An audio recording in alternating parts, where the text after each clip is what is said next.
Hello guys, this is Fans Africa. Tuko KU, tumekuja kutembea tena huku, tumekutana na some amazing lady and I promise you this is going to be an amazing episode. I'm in the company of my fellow YouTuber and she will tell us who she is before we introduce our visitor. I'm Naomi TYG. Of course tumepatana na Kidosho. Kevo, hebu waambie. Sawa. This is let her tell her who she is. Hello, I'm Anna Ondara, student Kenyatta University.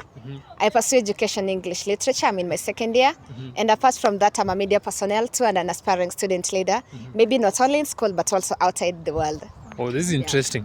So kuna masomo KU, tuanzie pale. Yeah, kuna masomo. Kuna msanii ambaye ameimba akasema kwamba KU hakuna masomo, haizi peleta mtoto wake KU. Unaweza mwambia vipi? Kuna masomo KU? Yeah, there is masomo KU. That's why we had today's graduation.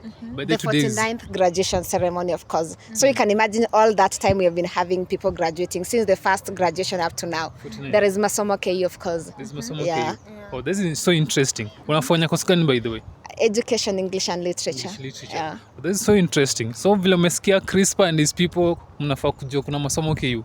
Naomi, that is so interesting today. Yeah. We met another comrade saying kuna masomo KU. Yeah. Tunamtafuta yule comrade ambaye anasema kuna masomo KU. So Naomi, tell us more about this. Anne, amesema, when did you join Kenyatta University? I joined in the year 2019. Okay. Yeah. In the year 2019. Yeah. And what's your best moments in school? My best moment in school has been my social life. Kenyatta University has introduced me to a lot of things.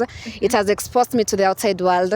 First, having joined Kenyatta University Radio, where I was a presenter, I was given a show, and then now it has just given me a lot of exposure in Kenyatta University. Yeah.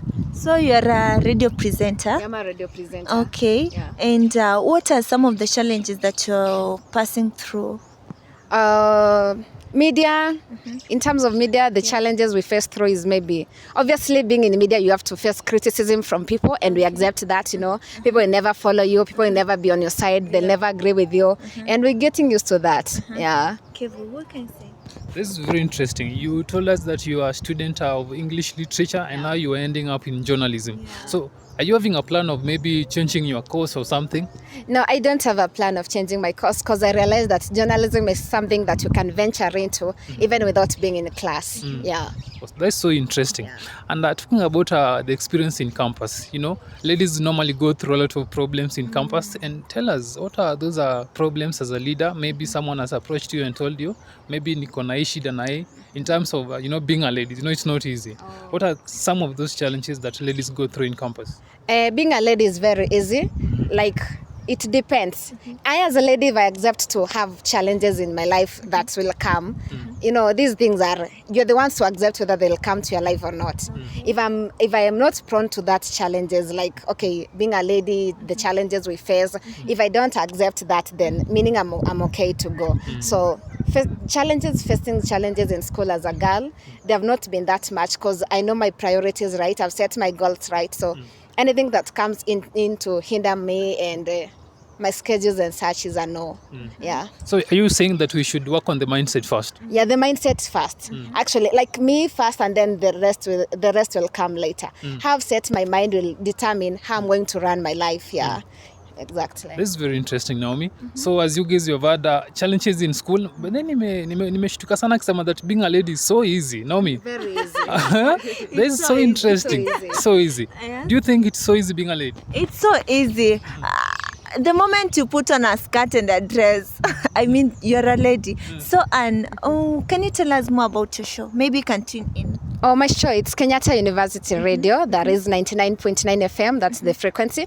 And then it's always on Monday to Friday from 7 to 10 p.m. Yeah, you can always tune in. Yeah. And what do you always talk about? It's a general show. We talk about issues affecting students, relationship, lecturers, current affairs, like just we play music, TBT music and such, country music, like all types of such. We do that. Yeah. And talking about relationships during the show, unaweza sema nini about, there are so many stories going around, ati kuna mtu amejiua ama akaua tuseme for example I'm in love with someone, then you realize huyu mtu kuna venye anafanya behind your back, then you decide maybe killing yourself or killing that person and also killing yourself. What do you think about it? Ama what do you always say?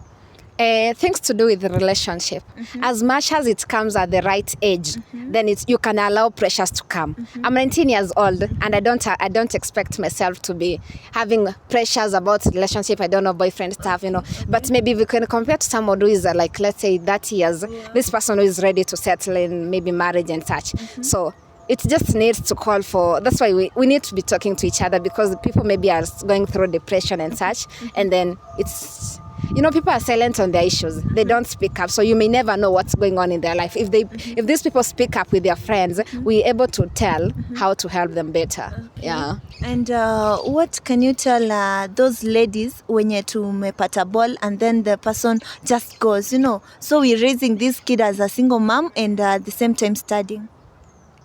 As much as it happened, you don't have any option, just to keep going, because it's not the end of life after all. You see, there is more you can do. When a child comes, as much as you try to balance that life well, there is more you can do. It's never the end of life. Yeah. It's actually another step. It's more of a challenge to think twice and set your goals right. Yeah. And you said you aspiring KUSA leader, right? Yeah, I'm aspiring KUSA leader. Okay. Do you think that there is some input that they are going on to assist the single mothers out there who are not able to ease the education? Exactly. That's why in the last week we had an event at BSSC whereby we are talking to single mothers. Yes. That's a nice initiative that is trying to promote the self-esteem of these mothers. Yeah. Yeah. Maybe Kevo? Okay, if I can take you guys back, she was talking about her relationships, kukuwa na dem, kukuwa na Charlie in campus. And if I can ask, Anna, do you think relationships zina depend na maturity ama age? Maturity, age, well, it all depends. I've seen people prospering in different ways. Somebody's got married at 19 and they are still pressing on well. Maybe somebody got married at 30, they're pressing on well and they divorced. So it's all about an individual perception. It's not, if we generalize, everybody has always got their own individual experiences. The external environment affects how people's lives are. Yeah. That is interesting. So it's more of a maturity thing. Yeah. So, and if we are about our women in leadership, we have very few women in leadership in our country. Who do you look up to? Maybe in Kenya or maybe globally? If we could start maybe in media, I look up to Yvonne Okwara Matole, the Thursday lady. And we have, in terms of presentation, I look up to the likes of Mary Mwikali, and we have Joyce Maina. They used to be at Switch TV. And then in media, I look up to our women rep, Janet Ongera. Yeah. So that's women rep. Yeah. That's so interesting. So you planning to focus in the maybe home politics? Yeah, I'm planning. It's a matter of time. Yeah. You come from which county? Kisii County. Kisii. That's so interesting, Anna. And Naomi, any questions? Oh, Anne, what's that advice that you can give to our junior comrades? To set their priorities right. Okay. If you identify your purpose early, you'll be able to know what to focus on and what not to focus on. Okay. Yeah. And what about the young aspiring women leaders? Women leaders, we've been given an opportunity in Kenya whereby we can serve. We've had people being nominated as women, so come up as many as we can so that we can embrace this spirit. Okay. Yeah. So guys, this has been Anne from Kenyatta University and of course from KU Radio presenter. So I think we've come to the end of this video. Yeah, don't forget to hit that subscribe button and let us know what you think about Anne. Let's support her, of course. And guys, till next time, bye-bye.